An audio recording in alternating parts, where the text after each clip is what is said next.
This is our first edition of Leopard Vision for the year. I'm Katie Williamson. And I'm Marlene Tellez. In the month of September, we cover everything from bell to bell no cell to new faces on campus. We visit with School Resource Officer Hundley, celebrate Hispanic Heritage Month, and take an inside look at the hard work behind the Sevier County Fair and Livestock Show. We also highlight how our school and community came together to support childhood cancer awareness and much more. This is going to be a long one. So grab a snack, kick back, and welcome to this month's Leopard Vision.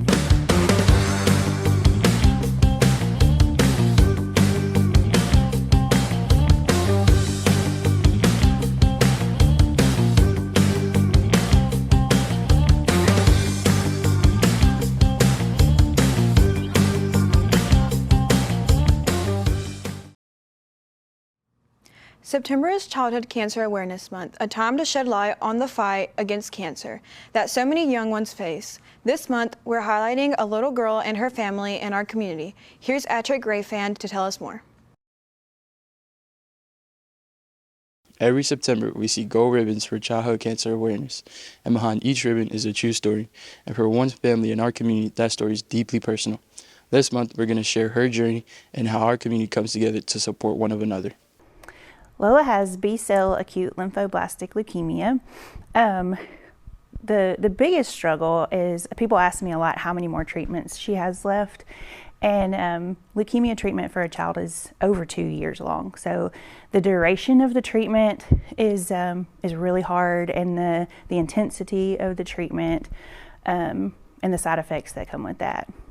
So our community has really shown up for us in really huge ways. Our church, we go to Memorial Baptist Church, and they provide our gas to go to Little Rock every week. We've had about 5 other churches in the community take up special offerings for us and give it to us, which is really amazing. We've had people make baskets with toys and things for Lola, and just this support in the first blood drive we had 91 blood donations, I think, which is incredible. LifeShare actually sent all of their people that day. They canceled all their other blood drives. And just the little things too, people wearing their childhood cancer shirts and posting pictures of it, and asking us how we're doing, those things mean a lot. So Dr. Walker is hosting another blood drive coming up on September 26th, and it's going to be at the Church of Christ from 7 a.m. to 7 p.m. They got LifeShare to stay even longer. And there's also going to be, we have a Alex's Lemonade stand. Childhood cancer is very underfunded, especially by our government. And so a lot of the research is funded through private organizations like Alex's Lemonade stand. And my sister set that up. You can find it on my Facebook. And you can donate or you can walk miles. And so at the blood drive, there will be a lemonade stand where you can buy lemonade, and that money will go to specifically to Lola's type of cancer research. Gold ribbons are more than a symbol. They represent the strength of children and families in our community. Don't forget to donate blood in the blood drive on September 26th. Reporting for DQTV, I'm Attrick Grayfan. Many people think that school resource officers are just here for safety, but their role goes far beyond that. They ensure our school remains a safe, welcoming place for everyone. Here's Allison Quiros with more. Here in DeQueen High School, the role of the school resource officers have a substantial meaning behind their work. We will let Officer Hundley tell you more about what he does and his passion for his occupation.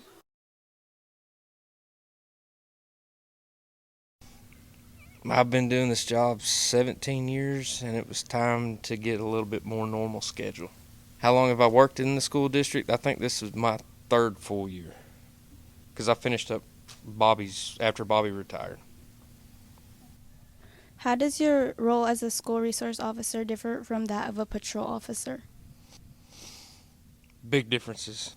It's different as far as my paperwork that I have to do to turn into the court, or my main job is to keep people from coming to my office, especially for punishment. Out here, when I'm working the street, my job is to look for those people that are breaking the laws to put them in jail.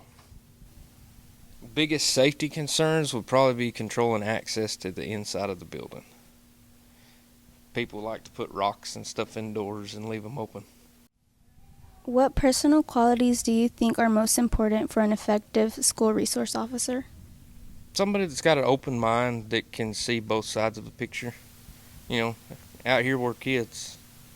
If I can't look through your eyes to see why you did something, it's an issue. Versus out there, I've got straight laws, which in here I do too. You know, we've got certain lines out here that if you break the law, you're in trouble. And you just have to look at it through that way too. What motivated me was, like I said, I've done this job a long time. So I needed a little bit out here, the schedule's more set, except for when sports and everything else starts happening. I get long days then. But predominantly, I know when I get off work. When I'm working the street, I don't have a clue when I'm getting off work or if I'm going home that day or if it's 2 days later.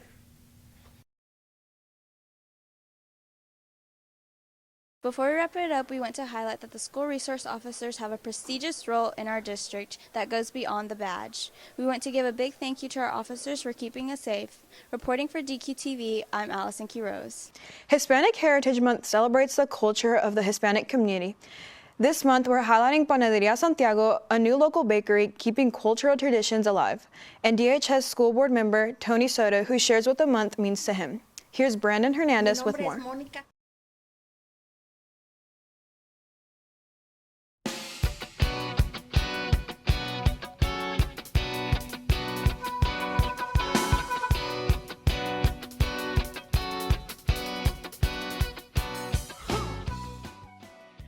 In honor of Hispanic Heritage Month and the new bakery making way in town, we decided to get an inside shot of how they make the soft, sweet conchas to how they serve this warm, delicious atole.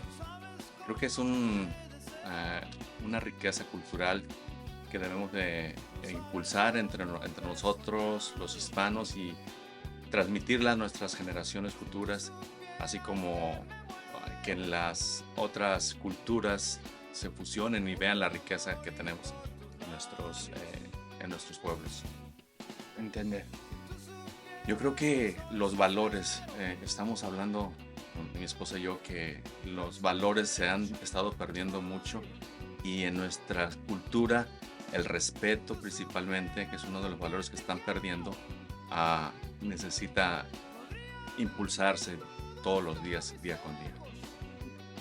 Pues, como mencionábamos, los valores nos hacen, como nos educaron nuestros padres, nuestros abuelos, y creo que eso hace que tengamos otra perspectiva de las cosas, otra forma de ver la vida, y nos hace ser cada vez más pues centrados en lo que queremos, en lo que tenemos atrás y en hacia dónde vamos. Pues es una tradición de familia. It's a family tradition. Mi papá, Her dad, mi abuelo, grandpa, y pues ahí andaba yo en la panadería siempre, and she was little. y veía cómo con tanto gusto y amor trabajaban ellos, And she saw how with passion and love worked the bakery. y vi cómo eso ayudaba a la familia a salir adelante. And how the family was successful with the bakery. Pues cuando llegamos a este país, When we came to this country, vimos que necesitábamos algo, we saw that we needed something. pero ya traíamos una meta, But we already had like a goal, era la panadería, and that was the bakery. siempre fue la panadería. Always was the bakery. Nunca nos desenfocamos We always stay focused, y empezamos trabajando en la casa, and we start working at home, pero también fuimos puerta por puerta, and we start knocking door by door, conociendo diferentes personas, knowing all people. a veces en el frío, Sometimes in the cold weather, and sometimes in the cold weather, knocking door by door. But we start the bakery here in town, DQueen. The best memories I had was probably soccer. We were starting soccer. I think that was our third year. Yeah, third year when I got to play as a freshman. When I became a freshman, it was the third year DQueen had soccer. So it was coming back from a state championship and then going back to playing for a state championship, and then going back, and then going back. So DQueen hasn't made like the colors, the merch, the Leopard, everything is about DQueen. Like you can't just, when you say DQueen, you think of the Leopard. So. And just remember that Santiago's Bakery is a tradition to enjoy with family and friends. We interviewed Tony Soto to get his perspective on Hispanic Heritage Month. Let's take a look. My heritage, what it means to me. For me personally, family, community, and to be resilient. Well, as Hispanics, we're just very proud of our heritage, so I guess that's it, and our food, I think is the best. I've always been taught to work hard, leave things better than how you found them, and I'm always, I like to help people, so that's why I got on the school board, was to try to help people that maybe get forgotten and stuff. I want to make sure everybody gets a fair chance to succeed. We wanted to give a special thank you to Tony Soto for allowing us to interview him. Here's Brandon Hernandez. Banderia Santiago truly amazed us and many citizens of DeKalb with their hard work and dedication to making this bakery successful. Reporting from DQ TV, I'm Brandon Hernandez.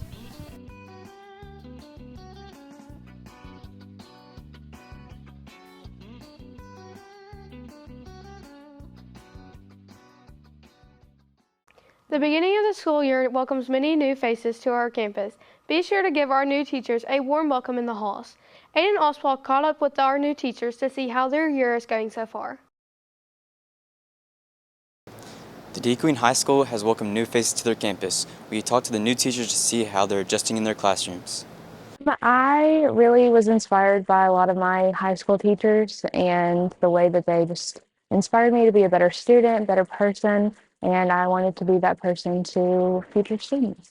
My strengths, I'm a pretty good communicator. I have a bachelor's degree in journalism, master's in mass communication, so it's kind of a given that I would be good at communicating, and I'm able to explain a lot of things in different ways to students. I went to high school here. I graduated in 2020. After I graduated from high school, I went up to Fayetteville, the University of Arkansas. I got my bachelor's there after 4 years in mathematics. And then I spent 1 more year getting my master's degree in teaching. And after I got my master's degree, I knew I always wanted to end up teaching here, so I applied and I got the job. It was great, yeah. I love the students. They're so nice and kind. Yeah, still trying to get the hang of things, but overall it was pretty good.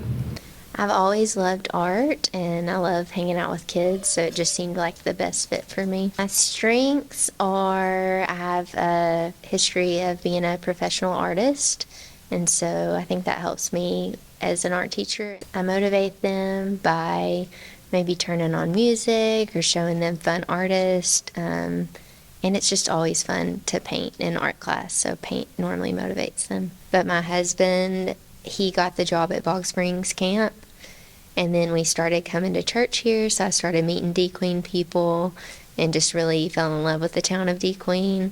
And I have a whole lot of friends that work at this school already, and so that's how I got introduced to the DeQueen school.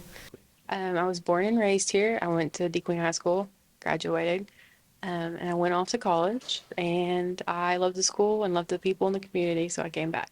I get to teach a wide range of subjects all day, from math and science and social studies, so it's very busy, keeps me on my toes, learning something new every day. We are so happy that the new teachers are adjusting amazingly well in the high school. Reporting for DQ TV, I'm Aiden Oswald. Step into the heart of tradition at the Sevier County Fair as local high school students prepare their livestock for the big show. From early mornings to late nights, see the hard work and heart that goes into every animal.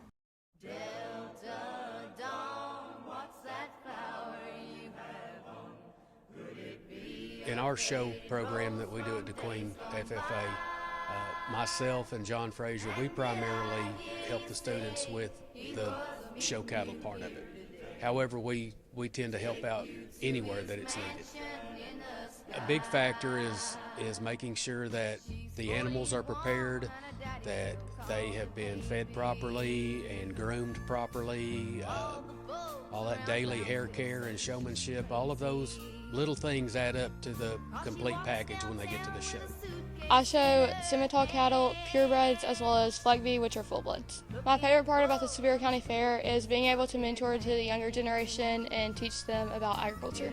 The hardest part is just finding time with a busy schedule to work with your animals and get them ready for all of the shows. I show lambs, goats, and pigs. Judges in a market show, they kind of look for one that's market ready and it's going to hang a high carcass that's not, they're still attractive and put together correctly. I exhibit cattle, so my breed that I've shown my whole life is Simmental cattle. That's what I've grown up raising with my grandpa, and that's just what I've shown throughout my whole career. The hardest part is probably going to be the early mornings and late nights. During show season, you really don't have a schedule of sleep. It's just whenever you get done working your animal, and then the next morning you have to be back up in the morning to feed them. The judges normally look for functionality of the animal, so they watch it walk, make sure it's walking level. The end product is cattle production in the field, and so they're looking for functionality of the cow, the bull, breeding characteristics. Are they going to have any problems in the future? And then the overall show appeal, just if it cleans up nice, if it's balanced well. You don't want one that's got a lot of pieces that just don't add together. I show sheep. My favorite part is probably just getting to see all the hard work that I put in my animals pay off.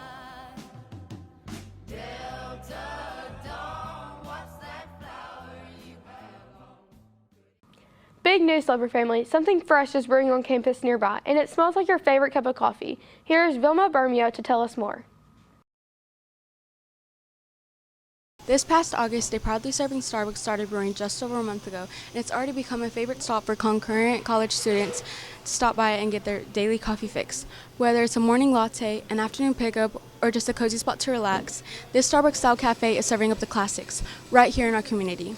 Here's Chancellor Dr. Steve Cole to talk about how things have been going since opening day. We opened at the start of the semester, which would have been, we actually, after construction, we wanted to practice a little bit, so we actually opened the first week in August. Of course, best kept secret, no one knew that because we really wanted to work through our staffing, all of our merchandising, all of our supply issues and things like that. But we really, truly opened the second week in August and have learned a lot. But we've been open for, 3 weeks now and been really good so far. We always strive at UA Cossatot to keep providing more and more things for our students to do while they're on campus. And we thought that this was the next logical step in making it even more collegiate, was not just to have a full service, all-you-can-eat cafeteria, which you're standing in now. It's right over there. But also, behind me, you see our Starbucks. And that was just something that we felt we needed to do for the students, for our staff, our faculty, and any visitors that we have on campus. Because it's open to everybody. No question, construction. Because when you're undergoing a big change like this, we actually renovated, I'm looking around, we've renovated about 6,000 square feet of old storage space at our college, and we've made it into a full-service cafeteria and also a Starbucks and also merchandising. We've added a lot of easy ways to get Colts merchandise, which we actually will have an online component in the next couple of weeks. But we really wanted to get that Colt name out there because we are the Colts. Matter of fact, you're standing in Bolt's Bistro. How did you come up with the idea? A lot of these ideas originate from committees. They originate from students. They originate from anyone. This particular idea, a few of us just started talking about, hey, what's the next logical thing that we can do that's really going to give this more of a collegiate feel and be something our students will really appreciate. And it kept coming back to proudly serving Starbucks because it's a special thing. This is not technically a certified Starbucks location. It is a proudly serving Starbucks location. And what that is something that the Nestle Corporation, who owns Starbucks, that's what they do for college campuses, and you'll see some in like airports and things like that. And it's just for people that have existing food service, and it's kind of a special deal, but it's mainly for colleges and universities. But that idea came from just saying, hey, this is the next logical thing.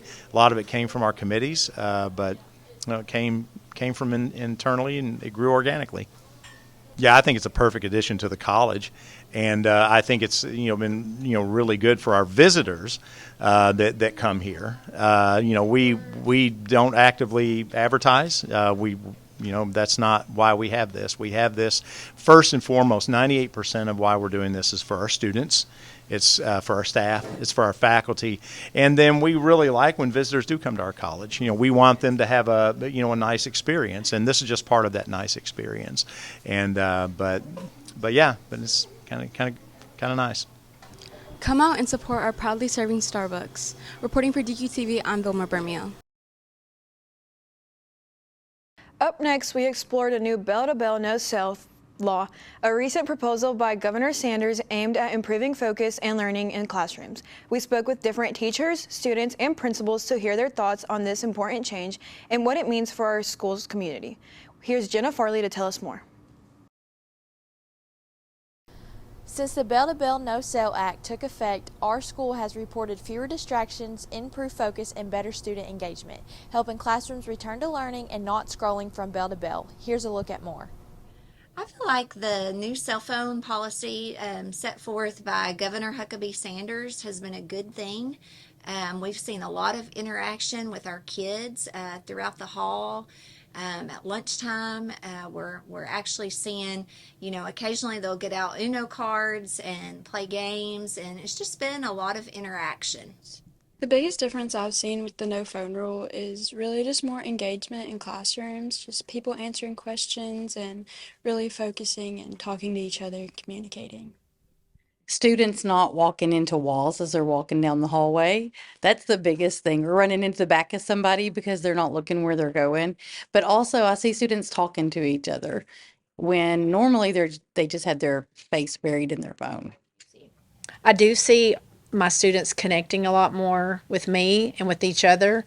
This week I'm on lunch duty, and it's been interesting to watch people have real conversations and maybe play games or just do something different and really connect with other people as opposed to getting lost in our phones. The students are more focused on what they're doing, and the teacher doesn't have to do as much interaction for telling students to put their phones up. The no phone, I think, in school has been a positive experience so far from what I've witnessed and talked to teachers. Teachers have told me in the classrooms, obviously there's less distraction. Kids are more focused and they're engaged more in the lessons. So it's been a positive experience in the classroom. I would have to say probably the biggest thing that I've seen different is the amount of communication that all of us students have with each other, especially in the lunchroom. The Bell-to-Bell No Sale Act is already making a difference. Students are more present in classrooms and are more focused. It's a small change creating big results in education. Reporting for DQTV, I'm Jenna Farley. Instead of buying food that has been shipped hundreds or even thousands of miles, people can come get fresh produce and homemade goods here at our local farmers market. Here's our very own Ethan Reed to give us more information. Let's take a closer look at our local farmers market and explore the incredible products our vendors have to offer, as well as the hard work they put into supporting our community. I moved here about 12 years ago, and we had a large garden and no place to promote what I had. So I came with the idea of wanting to do the farmers market. So I just looked them up and got started. Some of the challenges we have is we compete with lots of other people bringing in vegetables from other parts of the state. So sometimes local isn't always looked at first. So we have to compete with, I'm a mostly organic farmer, so my vegetables may not be as pretty as those that are brought in from greenhouses from another part of the state or another person. You're supporting people who are trying to promote their small businesses. Like, you wouldn't consider this a small business, but it really is. The lady over here who does the crafting, the woodworking, we're small businesses, but we're not big enough to promote ourselves in a much larger store. We ran into a friend of mine that the vice president that's not here today because she hurt her ankle. And she had talked me into, just actually gave me no option, said, you got to come. So I started coming. This will be my third year. Meeting people.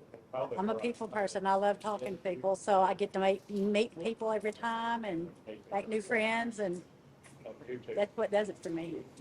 The farmers market promotes locally grown, homemade products. You know, like my blueberry fried pies, I get the blueberries from Sassafras Farms. If I use raspberries, I get them from Sassafras Farm. You know, just local farmers and stuff. We try to use each other's stuff to help promote each other. We sell a lot of vegetables.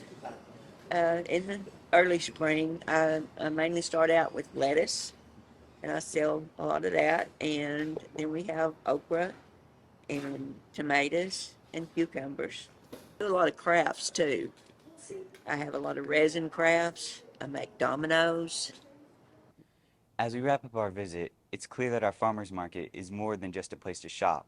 It's a vibrant hub of community and dedication. Reporting for DQTV, my name is Ethan Reed.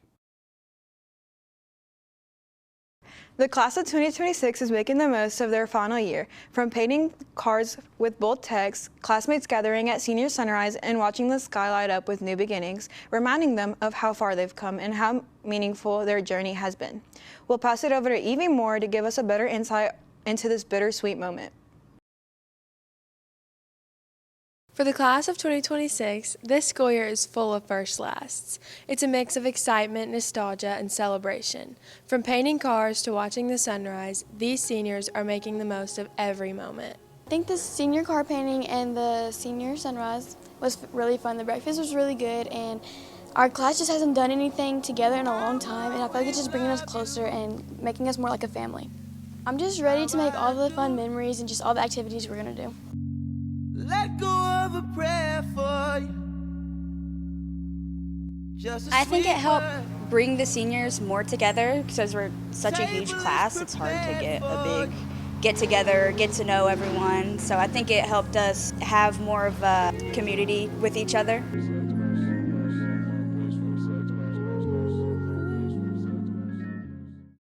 I just feel like this year is really special for our class because we've all been together since we were young, and our class has always done a good job about doing stuff together and being involved in everything.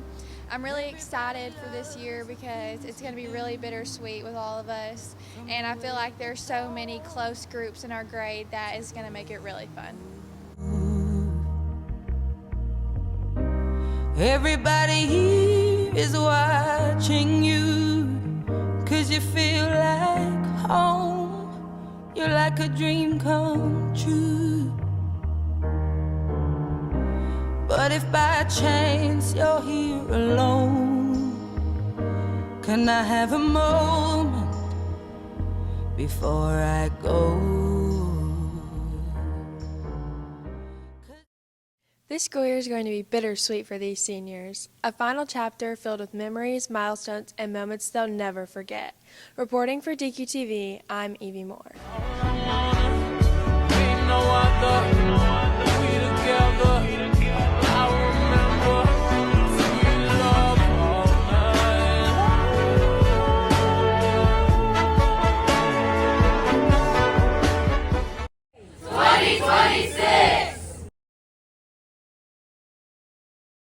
We hope you enjoyed this episode of Leopard Vision. Have a great day, everyone, and remember, it's always a great day to be a leopard.